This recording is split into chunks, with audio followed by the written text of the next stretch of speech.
Welcome to today's first episode of Jocelyn Knows Sports. I'll give you a little bit of background history. Why am I making this show? Because I don't feel like women's sports or the WNBA gets enough love. So if I don't like how they get love, I'm going to show love. This episode is brought to you by Legendary Health and Fitness. And today I'm super excited because I got my home girl, Young Breezy, as my first guest. And I know a lot of people probably see me and Bree together because we are friends, and that's what friends do. They hang out together. But our actual love goes pretty deep. It's all of our ties of how we started to become friends all kind of goes from the game of basketball. So Bree, if you don't mind, you tell people a little bit about yourself. Hi everybody, I am Bryanna. I am a personal trainer and also a basketball coach. I've coached high school basketball and then also semi-pro women's basketball as well. Orlando Boom is the name of the basketball team. Boom. And then I've also played college at the collegiate level as well for 3 years, and then before that I've played all 4 years of high school basketball, and then I've also played middle school. So it all started in middle school. When started from the bottom, now we're here. Now we're here. I know that's right. If you don't mind, can you tell us what position you used to play? Yeah, I used to play small forward, power forward, and then also center. Okay, so, okay. She bodying folks up right there. I know that's right. So I'm gonna start off with a little trivia because I like to start off being a little controversial. Some people wake up and choose violence, and I always do. Oh my. So, all right, Bree, yeah. I will let you know if you get this right. Okay. I am going to do 5 push-ups, but if you get this wrong, drop down and give me 50, girl. Oh my. 50 divided by 10, so 5. All right, so which 2004 NBA first round pick became the league's all-time leader in rebounds in 2020? Was it Rebecca Bronson? Was it Sylvia Fowles? Was it Tamika Catchings? Mm-hmm. Or was it Lisa Leslie? And this is what year? 2020. 2020 vision, baby. I would have to go with Sylvia Fowles. Sylvia Fowles is right. Yeah. All right. Let me give you 5. Let me give you 5. 1, 2, 3, 4, and 5. And that's how we get down. Pushing on business. I like that. Pushing on business. I like that. I'm going to get right into some questions, Bree. I am a huge advocate of the game. Yes. And I think lately, which is great, the game has been getting so much more recognition. Yes. And so that has like my mind wondering. You know, my mind always wonders anyway. I'm a Gemini, so my mind is always wondering. But we always got something going on up there. But I want to kind of get into some of the history of it as well as some of the modern day stuff. Yeah. So first question, you ready? I'm ready. You ready? Let's get it. You ready or you ready? Ready. Oh, I like it. I like it. You know I gotta come around. Who is your all-time favorite WNBA player? I'm sorry. Yes, that's a good question. And why? I would have to go with Tamika Catchings. Okay, I can really, see that. Like her game, just being big down low, and then just even with her disabilities that she has going on with her speech impairment and things like that.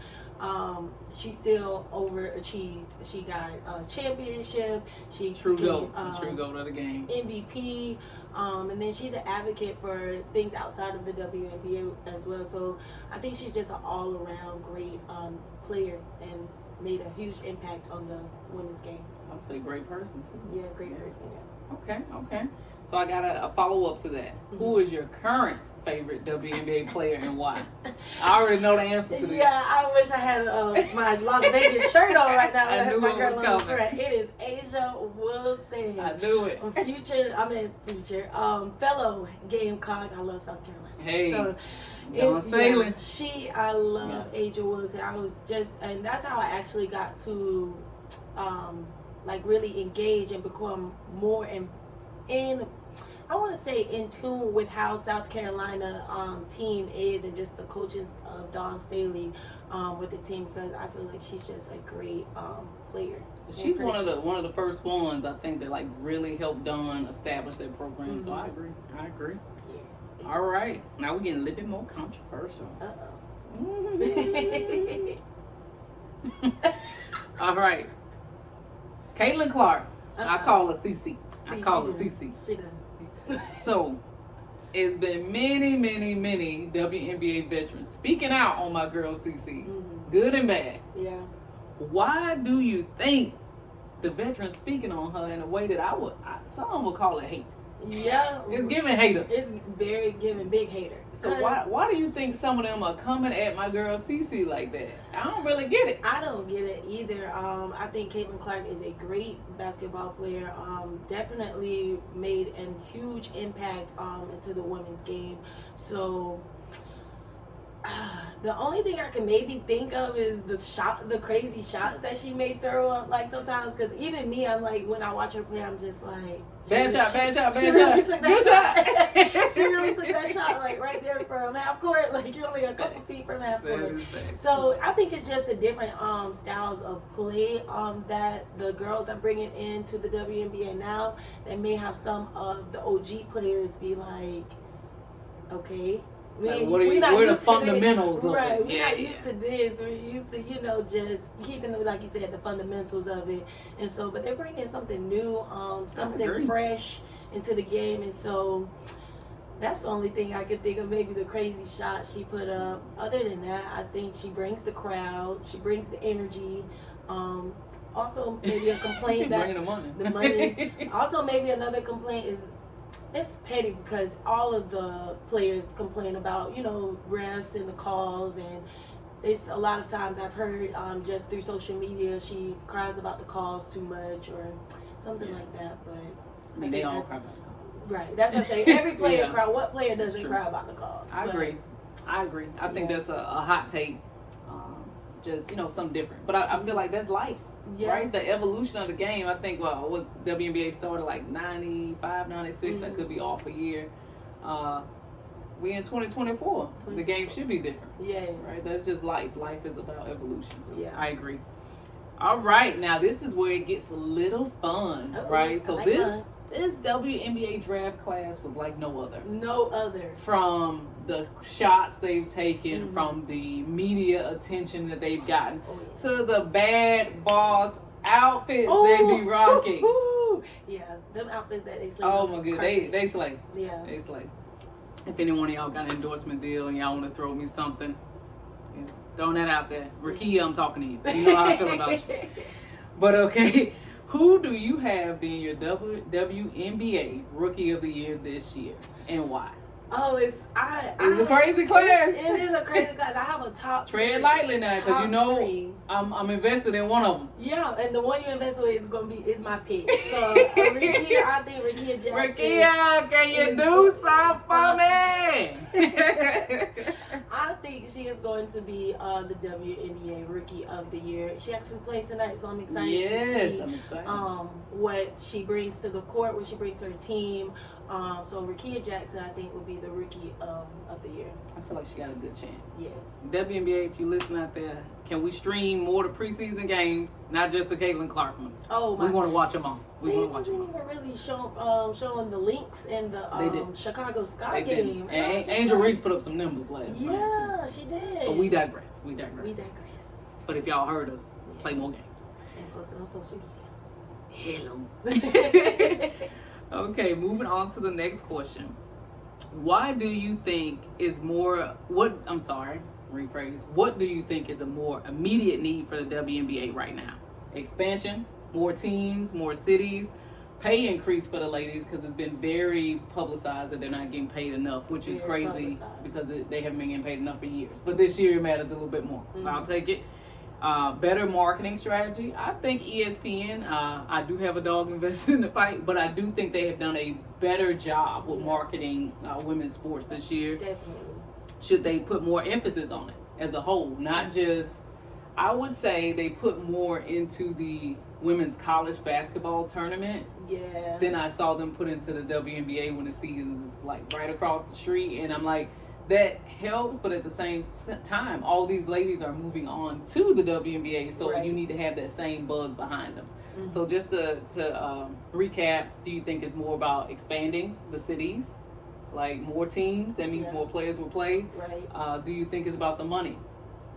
the most of the women, as we know, they have to play overseas because they don't get paid the same amount as the men. Mm-hmm. If we had more teams, more money, will we have more games? Will we have more players? Yeah. And then the third thing, we've been doing great with the marketing. Mm-hmm. Do we need to keep pushing the marketing to make it more money and to make it more expansion? Like, which one of those three things do you think needs to be the priority? Is there all of the above? I like that. I do like that. I can agree with that. Yeah. Do you mind explaining that a little bit more? Yeah, I just think the WNBA really needs all of the above. They need the marketing. They need the expansion of the teams. They need the expansion of cities. It's good to hear that they are planning to expand. Maybe I think 2 cities. To come up with. Golden State's gonna have one this year. Right. So I think that's a start. And then I was seeing that the commissioner was saying maybe by 2025 we should have about at least 14, 16 teams. So I don't think we should wait until 2025. I know, it takes time, process, and things like that. But I think they should have been started to get that into the process and going. But I really just think all of them, especially with the pay increase as well. I think especially the new class of ladies that are coming in, just with the increase of the NIL deals and things like that. They getting Prada, they getting Gucci. Right, all on the red. I'm in the red carpet, orange carpet. So I just don't. What I think mind boggles me is that how does the college at the college level create all of these big time deals versus you have the WNBA where it's just not as many deals. So I agree. I can see all like you're saying, like it leads to one. Like one thing will lead to this, one thing will lead to that. Yeah. But if you don't have enough people buying tickets, enough people invested, you're not gonna get another team. Right. If you don't have enough players making enough money, you ain't got enough money to go around for this team. So I can see how all of it would go into one. And then can we get a team in Florida? Oh, hello. Can we bring back the Houston Comets? Ooh. Cheryl Swoops put that team on the map. Oh, Cheryl Swoops is beast. She's still there. Cheryl, we see you out there, girl. OG. Triple H. All right, my last question for you. I know this is near and dear to your heart, and I hope it upsets you. Which college women's basketball team do you see possibly dethroning my GOAT, Dawn Staley, and the South Carolina Gamecocks? Keyword possibly. Keyword possibly, because we're coming back still fully stacked with our guards. So that's a tough one. It's a tough one? That is a tough one for me because I just can't go against the Gamecocks. Yeah, you love the Gamecocks. Put your analyst hat on for me. Yeah, you want one of these? Right. Yeah. Let me get the Gucci. But I see USC. They had a great season. Oh, they did. And a portal. Yeah, and Juju Watkins, I think, is going to come back with a revenge tour. And they got Kiki Ifrin from Stanford transferred over in the portal, so they kind of like got a super team. And that was going to be my next what is it? Hot take. Yes, my next team coming up to possibly be dethroning the South Carolina Gamecocks, Stanford. I think they lost a lot. Yeah. They lost Cameron Brink. They lost Kiki Ifrin. They lost the coach. Yeah. All of those. Yeah. So I'm gonna say UConn. This is true. UConn is good. Not to suck up to to the people who pay me, but UConn had a lot of injuries last year, right? Oh, yes. And they still made it. Still made it to the Final Four. Yeah. Imagine how they going to be with everybody healthy. Oh, yeah. But I think we both love Dawn too much to pick any one of those teams. What you said the key word was? Possibly. Possibly. Because we got Cool Wiley coming back. We got Pow Pow. What's my girl that was balling in the championship game? Tessa. Oh, yes. Oh, she stepped up in a major way. Oh, my goodness. Tessa gonna shoot that thing. I'm so proud. Yeah. I was just so proud of her just being confident in her game and just leaving it all on the floor. Okay, I gotta carry on, follow on hot take. Okay. Spicy. Hot. Since we definitely don't want to go against South Carolina. Who do you see stepping up as like that one? Because Dawn Staley done had that Camilla Cardosa, that Asia Wilson, that Mm-hmm. Aaliyah Boston. Who is that one? The 101, as my girl Beyonce would say, the only one that's gonna be the person that just really steps up for South Carolina this year. I'm betting on it to be a guard. Because She got a guard heavy. all of those names you just named were all posts. That's and they true. were great posts. That's She true. created some really talented, well, they already had the talent, but she Developed them. she developed some really great posts to just, work their way up to the WNBA. So I'm betting on a guard this upcoming Which one? season. You gotta make a decision. You gotta make a decision. You're flirting. I know. Go on a date. Go on a date. Stop flirting. It's all a fool. It's all a fool. Wiley, Pow Pow, and Raven Johnson. Okay. I can see Pow Pow. She kind of need this year. Yeah. Her and Raven need to have a good season for the draft. But I see it being Malaysia Fuwale. She did all that last year off the bench. Yeah, and freshman. She didn't even play the full game, and she was balling. And the only female to ever get the Stephen Curry NIL deal. I'm a big Steph Curry fan, right? So I'm very impressed that he was one of the first people to give a female athlete a big branding endorsement like that. I think that's really good, yeah. He a good dude. I'm biased. But okay, so we are wrapping up. I have to say a huge thank you to my girl, Breezy. One thing I'll say about Bree, no matter what I'm doing, because sometimes I am doing the most, I will admit that. She's always very supportive of me, and I appreciate the fact that she jumped in today and is my first guest on Jocelyn Knows Sports, and was also able to highlight her knowledge of the game of basketball. I think sometimes when you start going into another venture of life, like, she's an amazing trainer, a phenomenal trainer, but she still knows the game. She's been a player of the game, she's been a coach in the game, and she's been an advocate of the game. And I know she's very big on supporting women's sports. Oh, yeah. So be sure to give my girl, Young Breezy, a follow. Be sure to subscribe to Jocelyn Knows Sports. And more than anything else, support the WNBA season, because we need those fans, those subscribers, those streamers. Yeah. And they need that money. Yeah. Pay them ladies. Get them, they do it. Pay them. All right, we out. Bye, y'all.